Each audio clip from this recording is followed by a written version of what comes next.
all this while we were teaching you like basic beginner stuff, but I thought let's make it more interesting today. But at the same time, when you're making a building, the foundation needs to be strong. It doesn't matter how externally it's set up. Externally we can wear kanthi mala, we can put tilak, we can have bead bag, everything like that. But if our foundation is not strong, then very soon the building will collapse. And then if the building collapses, then whatever we have gathered so far all goes to waste. So it's very important to have a strong foundation, have the basics very strong. That's why if you see even Bhagavad Gita, every purport, Prabhupada is repeating something other. What is he saying? Chant 16 rounds, follow 4 regulative principles, have the attitude of being the servant of the servant of the servant. Das, das, das, and das. So Prabhupada is always in his purport trying to get the foundation very strong, because he wants us to first have that strong foundation before we can advance in bhakti. So all of us have realized that association is very important, right? Like in the previous class we discussed, if you put an iron rod and you put it on fire, if it stays in fire for some time, it becomes red hot, and then it's as good as fire. If I put it on Nibir, his shirt will burn off. Maybe not Nibir because he's so exalted, but in general, the iron rod, if it's put on fire for so long, due to the association of fire, it becomes as good as fire. Similarly, if we are associated with negative people and constantly gossip and talking about mundane things, guess what? We are not going to make any progress. If we want to make progress, our association should be good. But today I thought let's talk about a different topic. You guys are probably like done with talking about association and chanting. Ha, pata hai, we have to chant. I know it. Tell me something new. So I thought we'll talk on an important topic, which is, this might sound very common. Also, I'm not sure if my spelling is good. I'm disciplined. Correct? Or wrong? Online people are there or not? Okay. Now, why am I saying discipline? What is the point of discipline? See, usually all of us, why do we come to bhakti? Because it's fun, to be honest, right?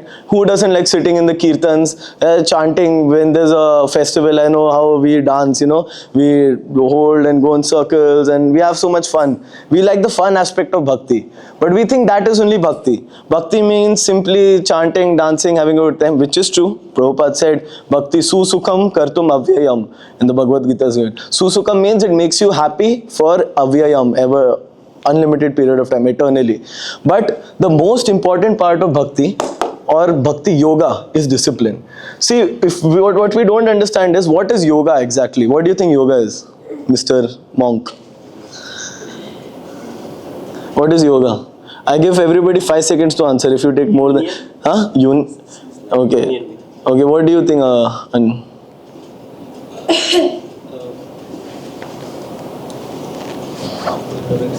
some kind of, that is nonsense, but okay. What do you think is yoga? What is the objective of yoga? I think to know your limits. Know your limits. Know your limits. What do you think, Prabhu? Mantra meditation. Mantra meditation. What is the objective? What are we trying to achieve? Connect to God. Connect to God. Very good. What we also don't realize is, yoga is also mainly for controlling the mind and the body, right? If we don't have a well-controlled mind and body, then we are never going to actually progress in yoga. Yoga in Bhagavad Gita, Krishna said that nobody can be called a yogi if he doesn't have control over his body and senses. Now, has anybody got Bhagavad Gita? You got Bhagavad Gita?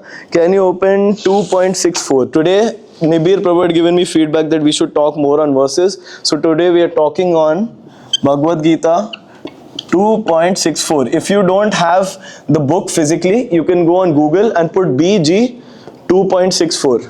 When you get it, give me a thumbs up, we'll start the thing. Meantime, whoever gets the verse on the book, you can read it. What's your name? Shushan Prabhu. 2.64. Yeah, you can read the... Just read the translation and the purport, the bold part.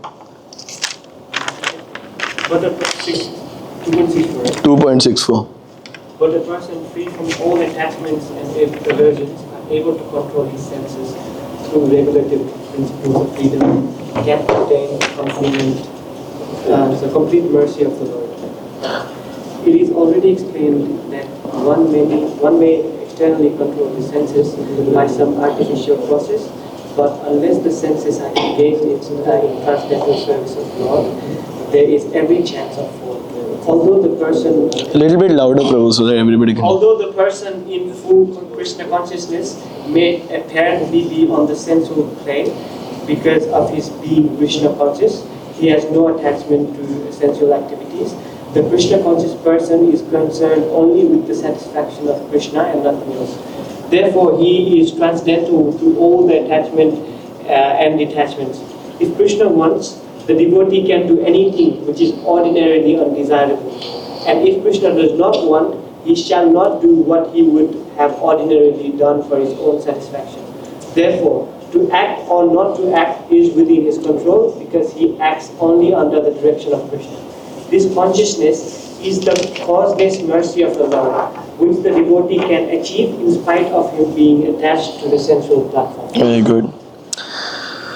You know, I was seeing one video, Prabhupada was talking about this yogi in his time, who was very popular. And this yogi used to say, you know what, if you guys like to drink alcohol, go ahead and drink. If you like smoking, go ahead smoke. No need to control your senses. If you like, if you're married, but you want to have an affair with somebody, I don't recommend it. But if you do, there's no harm. If you eat meat, no worries. Just every day for some time period of your day, sit in this meditation that I've given you and pay me $300 and I will make sure that you achieve liberation. And Prabhupada used to compare this. People used to be like, what nonsense. But people actually followed. Prabhupada said, this Kali Yuga is the age of cheaters and cheated. Whatever you desire deep down is what you're going to get. A lot of people actually, whatever I've said is very interesting to them. Wow, I can get liberation by eating meat, smoking, drinking, having sex with outside my marriage. This sounds perfect and I have to just do some yogic posture. Perfect. This is the best ideal way of yoga. So they have that cheating mentality. They want to get cheated and they're looking for gurus who are giving them this. So gurus will come and give them some nonsense philosophy and they'll believe it. Now Prabhupada compared whatever he said and he gave an analysis. He compared it with Bhagavad Gita, the teachings of Bhagavad Gita, what Bhagavad Gita is talking about yoga, what Patanjali Yoga Sutras are talking about yoga, what Vedanta Sutras are talking about yoga. And in all of yoga, two things are very importantly mentioned. Is there a... Yeah, I need this. Two things are very important. It's got wet now. Why do these pens never work?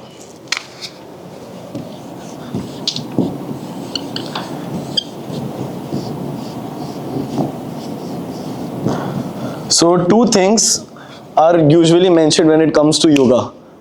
Yoga is a step 4 process and it always starts with yama and niyama. Who wants to tell me what niyama means? Galbu. Rules. Yes. What does yama mean? What do you think, Gauri? Huh? Yeah. No. That is yam raj. That is a different thing. What do you think? When in English they say rules and... Regulations. Yes. So rules are what you're supposed to do. Regulations are don't do this, right? Like in ISKCON, we have 4 regulative principles. Can anybody tell me what they are? Let's see. I don't want to ask them because they already know. You tell me. Huh? Not meat. No meat. That is very tough for you. How will you get that protein? I can get it. 6. You tell me the other 2. Smoking drink. The intoxication, yes. And last one? And Gambling. yeah. Correct. So that is rules and regulations given to us, right? Yes. How does it so nice? Rules and regulations are given to us. Why? Because yoga is not something, it's not a joke. Yoga, to perform yoga, we need to have some sort of control over our mind and senses. Right now, most of the people, and in today's society, it's actually promoted that just give in to your senses, man. I was seeing one ad in the gym today about some like stupid taco advertisement where the lady is coming and she's like putting it and they're like gobbling things and just show. It's basically trying to portray that the more you go into sense indulgence, that is the actual enjoyment. Drink as much as you want, smoke a Marlboro man, cigarette and all of that. They're trying to encourage all of this. Why? Because now we have completely given up on yama and niyama.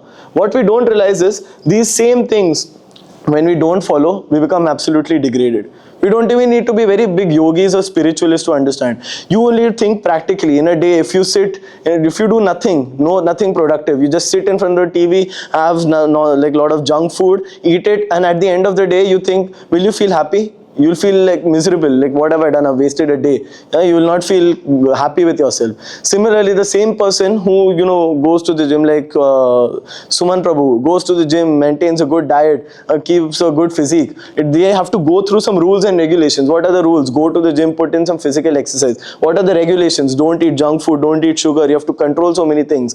Through this, what we don't realize is when we don't follow these, we are getting temporary happiness. I have a little bit of drink, I do something, I just give in to my senses. And senses are such that they're always trying to get more and more from us. When we follow this, even though temporary there's some pain, but in long term we have got much better, higher satisfaction, eternal satisfaction. The satisfaction that you've got from eating a cupcake, if you just resist that, you control your senses, the effort that you put in, and when you get a good physique, that's a more fulfilling satisfaction. So my point being that just for material things like exercise and stuff, you need to follow yama and niyama. So what to talk about yoga? So even in Bhakti Yoga, this is mentioned.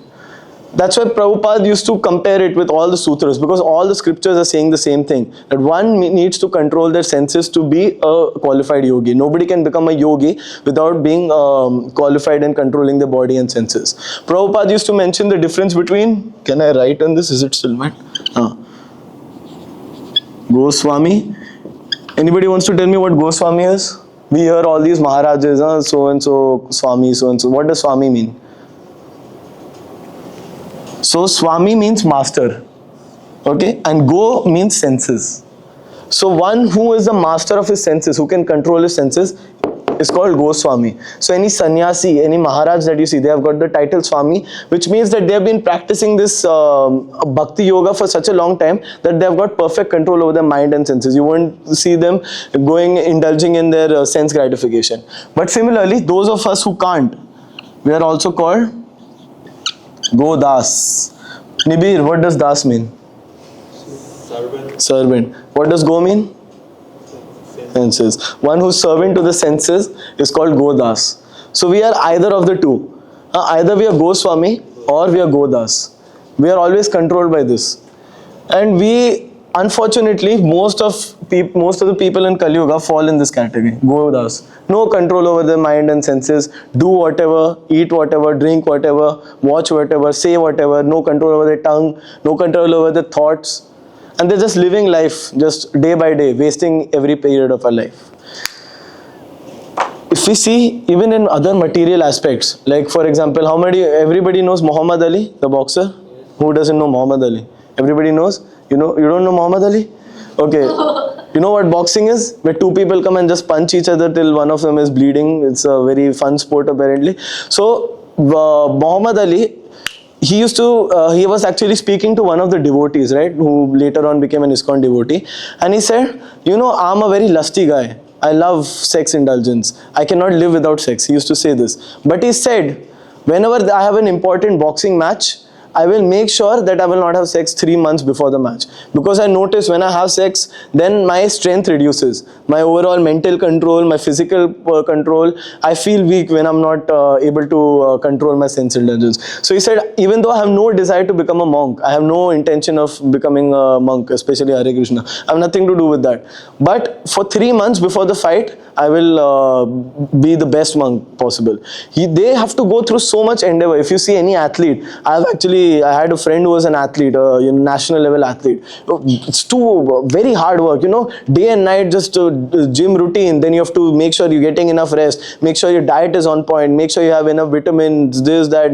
You can't eat anything, you can't go anywhere. You have to be very focused. They used to not even go to cinemas or anything like that because their mind had to be so tuned. If they had a match coming up, they had to be very focused for that. If you just let your mind go loose, you will have no control. So even athletes had to go through so much. So even they follow yama and niyama. So it's very important for performing any sort of activity, we have these two.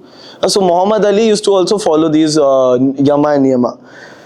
Now, why I said Godas and Goswami? We think, how is this relevant to us? How can we become a Goswami? Well, Prabhupada used to give this example that supposing you're walking past a cinema hall and you see a cinema, Mission Impossible, whatever is coming in the cinemas these days, and you see it and you're like, you don't pay attention to it because it has nothing to do with God. That is, he said, you're like a Goswami. Now what we think is Goswami means simply controlling your senses. Like a lot of yogis, these Mayavadi yogis, what do they say? Stay away, Jagat Maya, Jagat Mithya, Brahma Satya. Means what? That this entire world, everything, anything material, anything which we can see, it's all Mithya, it's all fake. And Brahma Satya, that means you have to just sit in meditation till you are completely detached from your mind and body and you are absorbed in the thoughts of self. But that doesn't help in the long time, does it?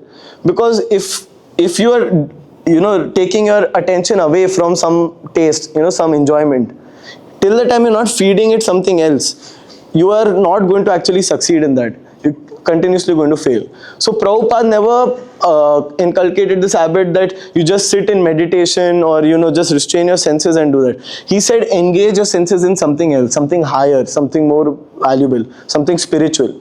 So Goswami is one who doesn't engage his senses in mundane material things. You'll never see a sannyasi go and watch a movie. You'll never see a sannyasi play PlayStation. You'll never see a sannyasi go to a nightclub. Why? They're detached. They're actually disgusted from those kind of things.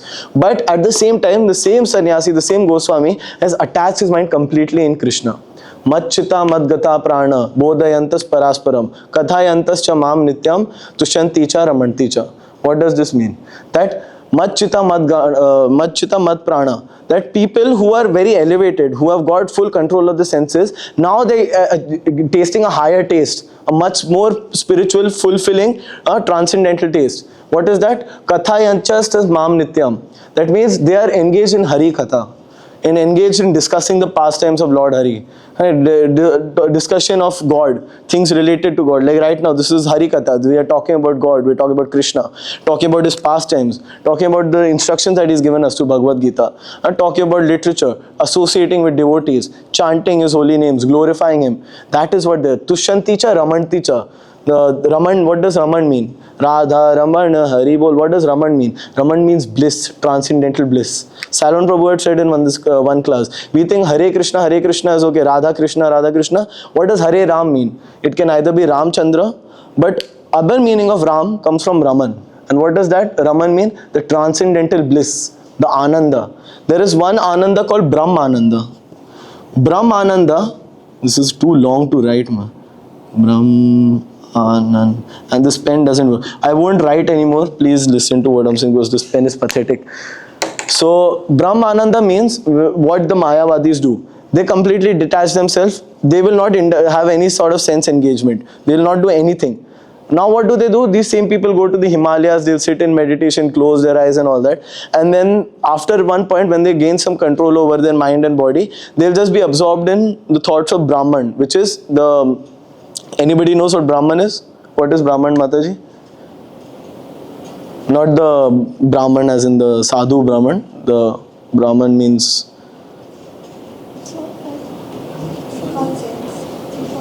That is Brahma Jyoti. What does Brahman mean? Brahman. Not Lord Brahma. The impersonal, exactly. So Lord Krishna comes in three forms. One is Brahman, which is impersonal. So you know that you are not the body, right? Galbu, you are not the body. When you go to sleep, you are a different Galbu. You are a different person altogether. You are not even the mind actually, because the mind is also changing. So what are you? That is what is Brahmananda.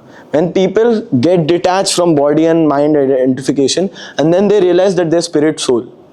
Unfortunately, people put a full stop over there. They said, oh, Brahmananda is everything. So Krishna comes in three forms again. Like Mataji said, impersonal form, which is Brahman, which is the spirit soul. We are nothing but, like Krishna is the fire, and there are sparks that fall out of a fire. So we are the sparks. So that is Brahman. Then there is Parabrahma, which is Krishna in his personalized version. So all of us have Krishna in our hearts. There is the Brahman, which is us who's experiencing this world, and then there's Parabrahma, who is Krishna, who is sitting in a neutral position. He's just sitting and looking at you. What are you doing? What actions are you doing? And the third is Supreme Personality of Godhead, actual Krishna, the personal form of Krishna. So there are three versions of, the three ways where Krishna interacts with us. Now, Mayavadis did just fall into Brahmananda, where they detach themselves from body and mind, and now they are in a sort of bliss state when they are just meditating on that. However, this doesn't last long. And for this, I'll give you a pastime, a very interesting pastime of, what's his name? Vishwamitra Muni. Anybody knows Vishwamitra Muni? Who's Vishwamitra Muni? He was a great king. Vishwamitra. Yeah. Yeah. First he was king, then he later went to great austerity and Yes. transformed Okay. into Yes, that's correct. one of the yogi, Brahma yogi. Very good. And then after knowing that Indra tried to, he was going for too much high austerity, so Indra thought he might go much more upper. Yeah. So one of the Okay, I got it. So very good. That's very correct. Vishwamitra Muni. Has anybody gone to Gangotri? Okay. Has anybody gone to Melbourne? Has anybody gone to any cold place? Or you guys are all from tropical places? Any cold place? You've gone to Melbourne, right? If you know, it's freezing cold. Like you need to wear hoodie, over hoodie, and then you might need to put a jacket. It's freezing cold. Now Gangotri is absolutely cold. It's like negative, like what, 20 degrees, like pathetically cold. Now Vishwamitra Muni, you know those lakes when they freeze, they become ice. He used to crack one circle. He used to sit inside the lake, in a frozen, icy lake, in that minus temperature with just like one like gamcha or something like that. And he used to sit till water was neck deep. And he used to sit there for 6 months. But he was so powerful in his austerities. He had such great control over mind and senses. His mind and senses used to be screaming, "Stop! Get us out of here! It's so cold." He used to say, "No, I'll sit here." At the same time, he used to sit there for 6 months. Next level austerities. He used to do the reverse when summer seasons. In summer seasons, he used to go to a hot desert. Very, very hot, 40 degrees, pathetically hot. And as if that's not bad enough, he'll sit directly under the sun and he'll light like 7 bonfires around him just to increase the heat a little more. And he used to sit over there in penances. Again, his body and senses used to cry, "Just go back to Gangotri, it's much more cooler over there. We don't want to sit in this sunny place." He used to say, "No, I'll control it." Now, if you've been reading Bhagavatam or any of the Puranas, you'll notice whenever somebody is performing austerities and is really successful in their austerities, there's one person who's always insecure. Anybody wants to take a wild guess? Indra. Very good, bingo. Indra. Even right now we are in Bhagavatam, we are reading about Prithu Maharaj, and that's exactly what happened. Prithu Maharaj is about to perform 100 sacrifices. Indra is worried now somebody will take his position, so he starts causing disturbances. Similarly, when Indra sees, "Oh, this Vishwamitra Muni is like, he's competing, he might take away my position." Now, Indra is the Lord of heavens. So all the, the heavenly damsels, the very beautiful women of heaven, he is in charge of all of them. So he sent one called Indra. So he sent one called Menika, who was very, very beautiful. Absolutely stunning. And from heaven that too. She was not of this material plane. She was from a higher plane. So any most beautiful woman you can imagine, she was like 1,000 times better than that because she was not from this material world. She was from she was from material world but not from this particular plane. She was from a different loka itself. When she came, he deliberately got her to wear like payals and those chan chan chan things. So she started walking and he's sitting in meditation and he hears chan chan chan. And he's like, "Oh," and then he opens his eyes and then he sees her, then he closes. No. Vishwamitra, no, bad. He again sits, "Om, chung, chung, chung." He suddenly opens his eyes, and in the third time, he has no control over himself. He directly goes and he gives up. All this austerity, all this sitting in ice and sitting under fire and all of that goes to waste.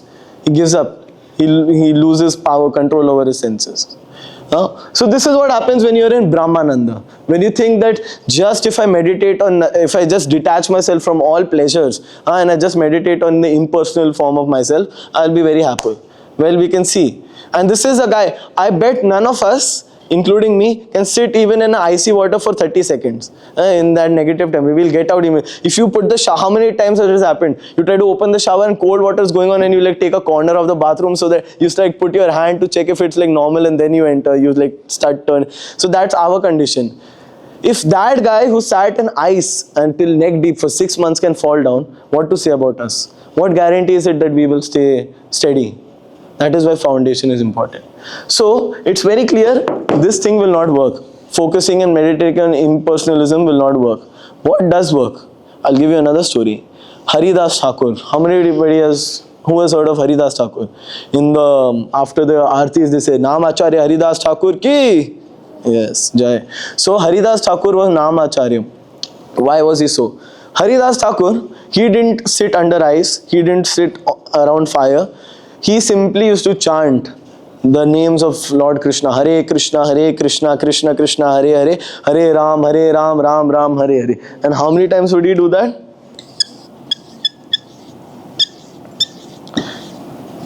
3 lakh names of Krishna in a day. Imagine. He used to constantly be chanting. This will take up your entire day. And that's why you see any story which has Haridas Thakur in it, he's always chanting. The fight is going on or something, he'll be just chanting. Haridas Thakur was that absorbed in chanting the holy name. That's why he was given the title Namacharya. Now, when Haridas Thakur became very popular, there was one person called Ramchandra Khan who were very jealous of him. See, one thing we need to understand is, Nibir, that whenever you get very successful, and this is true for anything, whenever you get some sort of progress in life, there will always be envy. It can be even in spiritual life. It may not necessarily be in material life. Supposing you start looking very good, or you get very successful in career, or in general your life is going good. The same old friends of yours who saw you in your low time, now they'll get jealous. I know this guy. I was there when he was. Now how is he successful? Now how is he happy? How much has anybody watched the movie 3 Idiots? So do you remember in that part where they try to check their mark sheet, and then those 2 guys fail and this guy tops. So there's one sentence where he says that when our friend, they say in Hindi, I'll say in English, he said, us failing doesn't hurt that much, but us failing and him passing hurts even more. So that is the nature of material life. Whenever you get some success, all the people who you thought were very close, who are your good friends, they'll get very jealous of you. They'll try to pull you down. Same is what happened with Indra. Indra got jealous of him and he started pulling him down. We are under this illusion that, oh, I have the perfect life. Look at my friends. Look how much fun I'm having. I'm in the club, this, that. Little bit of success, immediately they'll try, just see how they change. So that is the nature of material life. But anyways, when Haridas Thakur was gaining so much popularity, so people were actually respecting him so much and looking up to him, listening to what he was saying, Ramchandra Khan, who was very jealous of Haridas Thakur, he got one prostitute to go and seduce Haridas Thakur. He said that you go and tempt her. And this prostitute was not any ordinary person. This was Maya Devi herself incarnated. Whatever illusions, all this suffering that we go through in life is just a glimpse of Maya. Maya Devi is just looking and just breathing on you and you are getting affected. Now imagine that same Maya Devi comes in person. How strong that temptation would be. Maya is what is running this material world, that illusionary energy, where we think that we are the controller, this is mine, this is mine. We start getting so many false identity. That is Maya. Now imagine that Maya comes in person. So Maya Devi came to Haridas Thakur's house and she said, Haridas, you're a young, handsome man. And look at me, I'm so beautiful. And she came in such a way that each part of her was made in such a way that it would distract and disturb somebody's mind. So when she came, she started saying, Haridas, you look so good. I am also, young and let's enjoy together. Haridas said, yes, we should enjoy. But what we don't realize is, the enjoyment that the prostitute was talking about and the enjoyment that Haridas Thakur was talking about were on 2 different levels.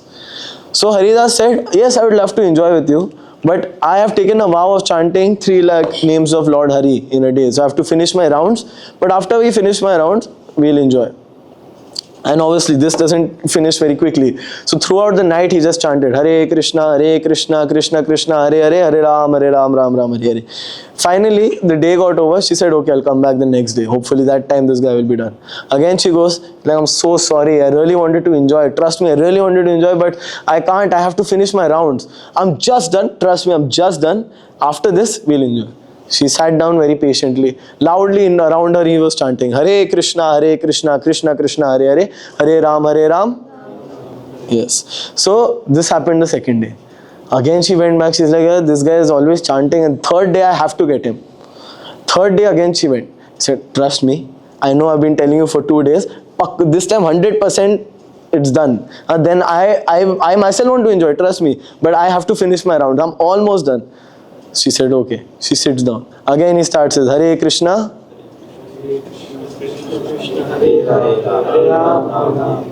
So when he does this, now she has been sitting there for the last 3 days. She gets frustrated. She's like, this guy is always chanting. My entire plan is not working. But on the third day, something different happens.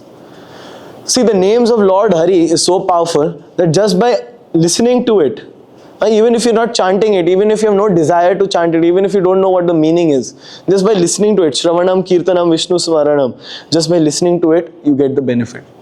So she, while she was getting it, and Cheto Marjana Darpanam, this chanting, this Hare Krishna Sankirtan movement cleanses the heart of the dust accumulated for years. And that's what happened to this prostitute. All the dust that she had accumulated, all the false illusion and ignorance that she had collected, just by listening to the Shuddh Naam chanted by Haridas Thakur, the pure names chanted by such an elevated devotee, she kept on hearing that and her heart changed. And this time when he finished his rounds, he went to her and she started weeping and crying and she fell at his feet. She did a Dandvat Pranam to him and she said, I have been in ignorance. All this while, look at what degraded stuff I was doing and look at how fallen I was. Thanks to you, now my eyes have opened, now I've seen the truth. And she said, I will become your servant. I'll become your das. You tell me what to do. And now Haridas Thakur actually reveals to her. Haridas said, I already knew about Ramchandra Khan's plan. I knew that he was going to send you. In fact, when I knew that he was planning all these schemes, I was planning to leave that day only. But then I came to know that you are coming. So I only stayed these 3 days just to purify you.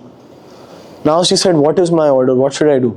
He said, now you first chant the holy names, you cut off all sinful activities and you chant the holy names of Lord and you serve the Vaishnavas. Become the servant of the servant of the servant. Das, das, das, anudas. And that's the mood we need to cultivate. That's the mood that Goswami cultivates. A Goswami doesn't sit in the Himalayas and do that. No, none of us have the time or energy to sit in Himalayas and sit in meditation. Nobody can do it. But what we can, and even when you do it, we see what happened with Vishwamitra.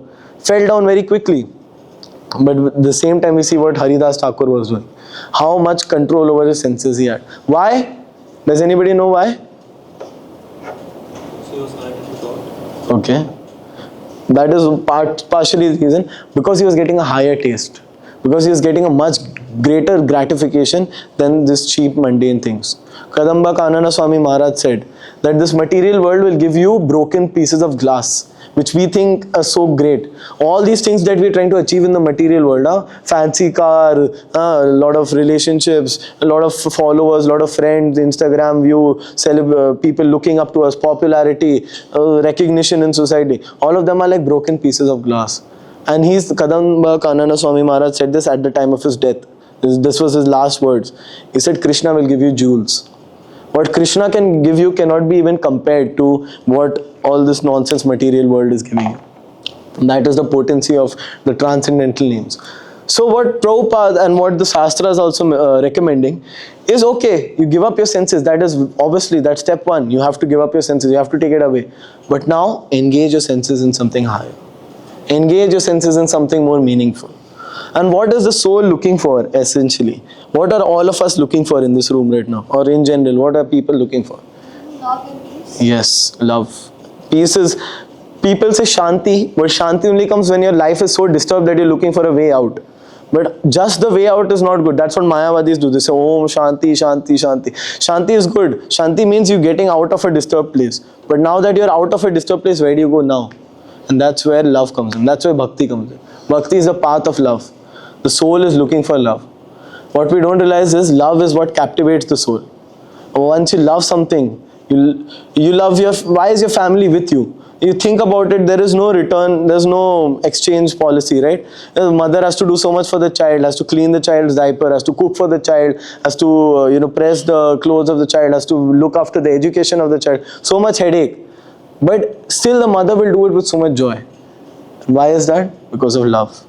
When there is no love, then life is distasteful. You try doing, if you don't love your job, if you don't love coming to a certain, if you don't love your friends, if you don't love your family, everything will feel bland, everything will feel mundane. There will be no taste, there will be no enjoyment in it. The entire objective of life is love. But what we misunderstand is, love is not something that we take. It's not that I want love from somebody. Love is something we give. When we give love, we naturally get love. Love is service. It is very important that we know that. We right now think that love is something that we have to take from people. I will put this post on Instagram and people will send me heart. And we'll think that heart is love. And people will look how much love and appreciation I'm getting. Nonsense, that's not love. That is illusion, that's lust. And you're satisfying your lust. This idea of false pride that you want, that is nothing but lust. But that's not going to fulfill you. So many people, you have so many millions of subscribers, so many millions of dollars, everything that you can imagine. Are they happy? Are they satisfied? No.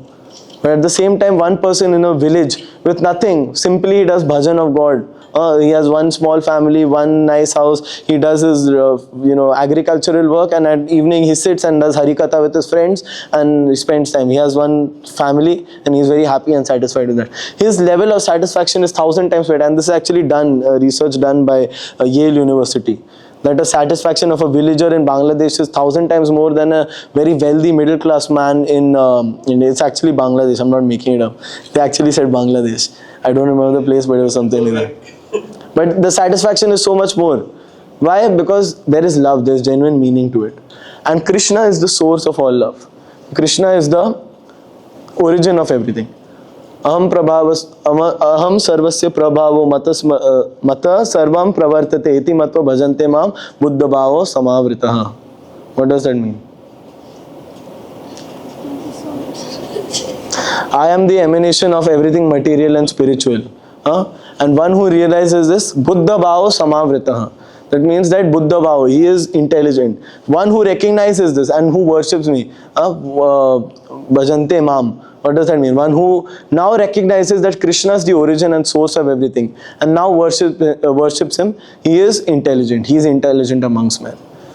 So when we recognize that Krishna is the source of all love, of all joy, then we can stop being a Godas, and then we can engage our mind in Goswami.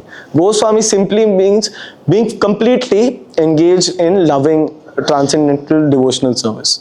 Now you might think, Nibir might say, and I yawn in your class, I have no taste for all of this, why will I don't enjoy it. And actually, to be honest, we don't really enjoy, initially at least, we don't enjoy coming for class, we don't enjoy reading Gita. I've read so many books in school, now you want me to read another book? You get bored. But that is where discipline comes in. That is the very point of this. See, love is not easy. For love, there must be sacrifice. There must be some sort of striving. Love doesn't come cheap. If you want something good, you need to do something. There's one very famous saying, if there's no pain, there's no gain. So if you want something, you need to actually put in the discipline. So if you're not enjoying reading Gita, read it even more. You make sure that you're reading it. If you're not able to chant, you make sure you have to set you have to be hard on yourself. If you're too easy on yourself, you will lose respect for your own self. If you have not achieved anything significant, if someone says that, hey, in the 10 years I'm still where I was 10 years ago, what have I achieved? It will be such a dissatisfaction, correct or not? If you have not achieved anything in the next 10 years, you're still in the same place, working at the same place, talking to the same people, intellectually on the same place, you have not learned anything new, you will have no satisfaction in life. You'll think, what a pathetic life.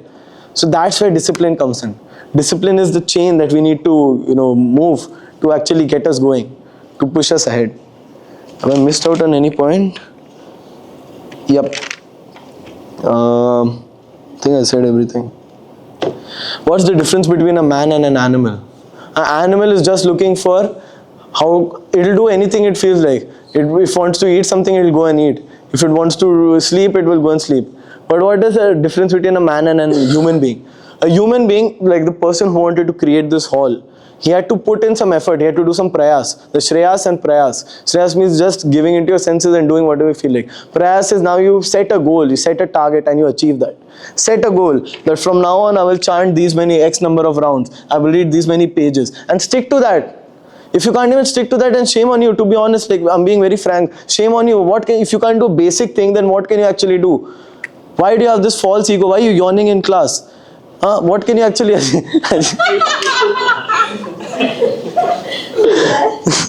I'm just kidding. Bhakti Siddhanta Saraswati Thakur. Anybody who knows Bhakti Siddhanta Saraswati Thakur? Who is he? He's the Acharya Prabhupada. He's the Okay, yes, correct. He's the guru of and who's his guru? Haridas. Haridas Thakur is very old. I'm not sure. Who is his guru, Prabhu? And who's Gaur Kishore Das Babaji's guru? Who's Gaur? Who? Yes, correct. Bhakti Vinod. Bhakti Vinod Thakur was the father of Bhakti Siddhanta Saraswati Thakur, but he didn't want to initiate him. He said, you go and get initiated. But that's a different point. Bhakti Siddhanta Saraswati Thakur was very well respected in society. He was a grihastha. That means he wasn't a sannyasi or anything like that. He had how many? 11 or 12 children. He had 12 children. He had a wife and he was a magistrate in the 80s. 1800s, sorry, not in the 80s. And he was very, very well respected. The British Council actually didn't let him retire from his job because they said that what you do in one day, even 10 magistrates cannot achieve in one day. That's how efficient he was. He was so self-disciplined. He used to wake up, he used to do Mangal Aarti at home, chant the holy names, do Kirtan, take Prasadam. Then at work, he was very prim and proper with his work, very organized. I used to not yawn in class. He used to do all of these things. Stop yawning, man, it annoys me. So he was very prim and proper with his work and everybody respected him. He was very, very well respected in society. And he was fearless. A devotee of God is always fearless. There was one yogi who was claiming to be Krishna. He said that I am Vasudev sir, I'm present over here. And he used to fool people. People used to give birth to his newborn son and he used to touch their forehead and do some nonsense mantra. And he said, now your son is a devotee, like a liberated soul. Some nonsense he used to say. And in villages, unfortunately, due to lack of education and all that, people used to believe all of that. And people used to pay him money. You know the exact definition of Dhongi. How many people are Dhongi Baba? Cheating Babas basically. He was one of them. This guy used to make up nonsense and used to say, I am Krishna. When he used to walk, people used to throw like lotus petals on the floor and people used to pick up the dust and put it on their head and all of that stuff. People started believing in all of that. Now this news came to Bhakti Vinod Thakur. And Bhakti Vinod Thakur immediately, he was a magistrate, they assigned him that case. He immediately went to that village.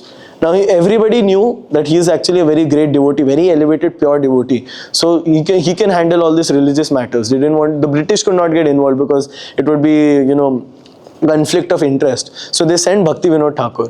When he went over there, he said, see, I know you want to believe that you are God and everything, that's fine. At least don't fool these people. You're getting newborn children doing all of this. You're taking so many money from these illiterate poor people. Leave them. You do your own thing in your mountains or whatever. Be as much Krishna as you want in a mountain. Don't affect these people. But he said, oh, you worship Jagannath. I am that Jagannath right now.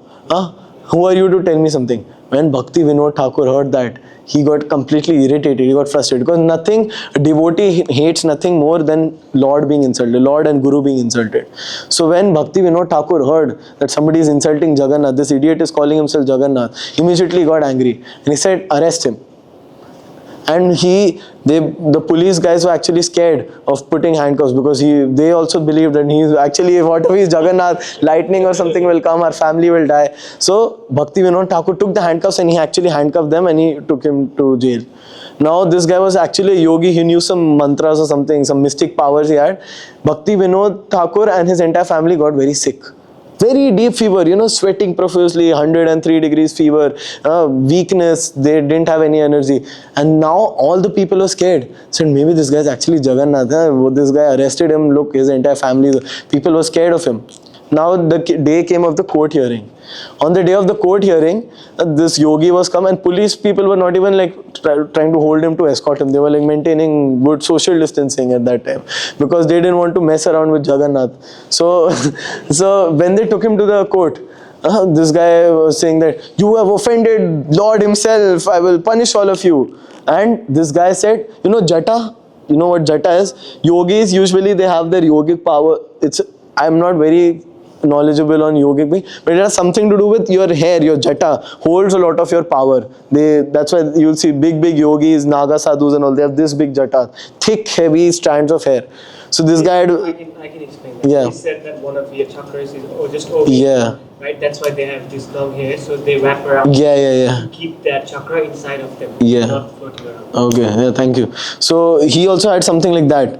And when Bhakti Vinod Thakur, even in that tired, feverish state, he went to the court and he said, cut off his jata. And all the policemen, they just dropped the scissors. They're like, no, I'm not going to do it. This guy will curse. You want Jagannath's hair to be cut? They were scared. Even the lawyers and the magistrates were taking 2 steps away. They're like, okay, just calm down. We can't cut his hair. He took the scissors and he cut his jata. And the second, Prabhupada describes this, the second his jata was cut, You know, that chakra, I am not again good in the science, but when that thing is cut off, immediately there was a change in energy. He started feeling weak. Over a few years, because all his yogic powers that he had collected for such a long time, which he was misusing, now went away very quickly. And he was put in jail. And in jail, he became emancipated because he didn't have that same spiritual strength which he used to have. And he came and he committed suicide in 6 months. So that is the power of a devotee. He's not even afraid of a yogi. He doesn't believe in all of this. So that same Bhakti Vinod Thakur, why was he so respected? Why was he so powerful? Because he had complete control over his senses. Big Swamis, sannyasis of Vrindavan used to come and touch his feet. Of a grihastha. He wasn't even a brahmachari or a sannyasi. Of a grihastha. So as grihasthas, as people of householding, sections, we should also take inspiration. But the main thing, it's fine. The main thing is control of senses. That if you have strong discipline, you can actually elevate yourself to a particular level. If you have no control over senses, you're as good as a pathetic insect. So we need to take in mind that control of senses is very important. I think I've completed most of the thing. Is there anything left? Yeah. Now, how do we get this taste? I just now mentioned, right, that there needs to be some sort of taste for bhakti. And Nibir wants to talk in class when I'm explaining. He's not getting that taste. So how does he get that? How do we develop that taste? We might wonder, how do I don't like to read, I don't like to chant, I don't like to sit and do all of this. How do I get that taste? Because it's very clear that love is through service. And how do we get the taste from service? That is where we should take inspiration from Narad Muni. Narad Muni in the Bhagavatam, Vyasadev, Ved Vyas, who's his disciple, he asked him that how did you get such an elevated position? And Narad Muni says that actually when I was the son of a maid servant, and a lot of sadhus, a lot of spiritual people, holy men used to come to our house, and we used to serve them day and night. We used to give them we used to supply them food, we used to take their remnants. They were 24/7 engaged in service. And through service, they used to do Hari Katha. And Narad Muni, at that time he was just Narada, who was just a 5-year-old boy. Just by doing this service day in, day out, pure devotional service, seeing himself as the servant of the servant of the servant, just by doing this, slowly his heart became extremely purified. He started relishing the Hari Katha. He started enjoying the name, the glories of Lord Vishnu. And in this next life he was liberated. And we see how exalted Narad Muni is. So my point being that love is service. And if we want to actually get taste for devotional activities, we need to be in the mood of service. We need to serve. So we need to get that discipline so that we push ourselves and force ourselves into service. And service does not need to be service can be chanting. Just set a particular number, or I have to chant these many rounds. I have to read these many shastras. I have to have that association. If you go around playing, watching cinema and going and doing all of that, after a point you need to decide what do you actually want to do with your life. How long do you want to just go through life, just go in the stream of life? When do you want to sit in the steering wheel and actually control? And that will come when you build that discipline. And that discipline and that taste, that ruchi, that higher taste, which will take you out from temporary mundane sense pleasures, that comes when you serve. So service attitude is very important. So with that being said, I think we can conclude today's class.